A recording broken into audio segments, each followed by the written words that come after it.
đang đem lòng tin trọn vẹn mà nhận lấy.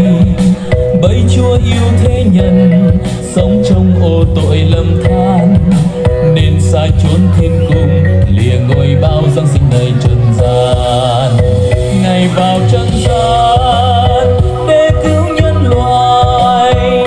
Ai tin Ngài thì tội người được tha, được làm con của Đức Chúa Trời, được sống đời bình an vui thoáng. Ngài vào trần gian để phước cho người, cho muôn làng được mọi điều an vui, cùng ngợi ca con thánh Chúa Trời đã xuống đời để cứu muôn người. Có mấy người chan nghèo cùng thức để canh giữ bầy, bất ngờ một thiên sứ sáng trưng hào quang làm họ thật sợ hãi. Sứ thánh truyền phán rằng có tin vui này anh em, hôm nay ở Bê-lêm thành David đã cực tình hạ sinh.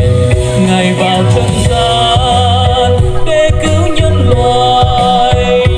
Ai tin Ngài thì tội người được tha, được làm con của Đức Chúa Trời, được sống đời bình an vui thoáng.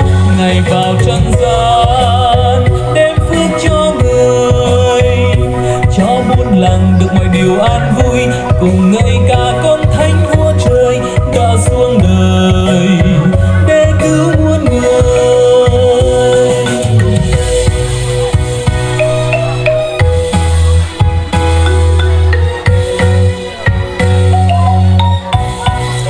Hân hơ cùng đi tìm, mặc giữa đêm khuya giá lạnh, để được gặp cứu Chúa, giống như là tin họ vừa được nhận lấy. Thấy Chúa trong mang rầm, cuốn khăn đang nằm bình yên, bề bề tiếng trên kêu mừng con thánh giáng sinh nơi trần gian. Ngài vào trần gian để cứu nhân loại. Ai tin Ngài thì tội người được tha, được làm con của Đức Chúa Trời, được sống đời bình an vui thoáng. Ngài vào trần gian đem phước cho người, cho muôn làng được mọi điều an vui, cùng ngợi ca con thánh Chúa Trời đã xuống đời